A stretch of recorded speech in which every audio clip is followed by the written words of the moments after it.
कुछ भूला गइलू लागे गोरी। अरे अइलू ससुरवा में हमरा के छोड़ी, सब कुछ भूला गइलू लागे गोरी। देख देख देख तोहर फोटो नी रेख जियत बानी हम होके बेहाल। कूड़ा कूड़ा कूड़ा वाला ए बाड़ू हो। रे कौन है रे?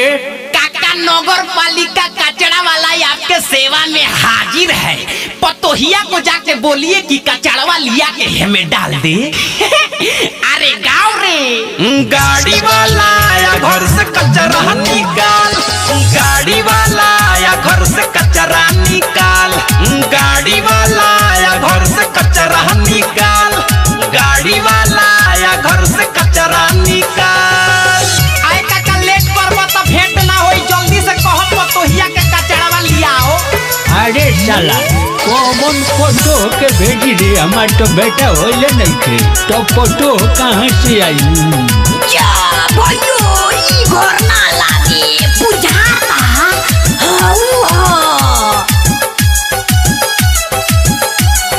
निकल बहरिया घरवा से गोरी, पूछो ना हाल होई पागला से।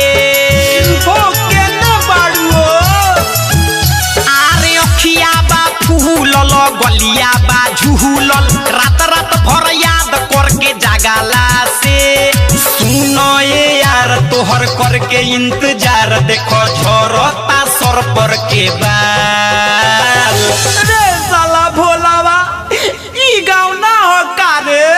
अरे ये नु हो कार्ड में तो ये गांव के नाम छपाइल रहे, तो ओकर घरवा के ने बारे ए नहीं तो बा। गाड़ी वाला आया घर से कचरा निकाल, गाड़ी वाला आया घर से कचरा निकाल, गाड़ी वाला आया घर से कचरा निकाल, गाड़ी वाला आया घर से कचरा निकाल।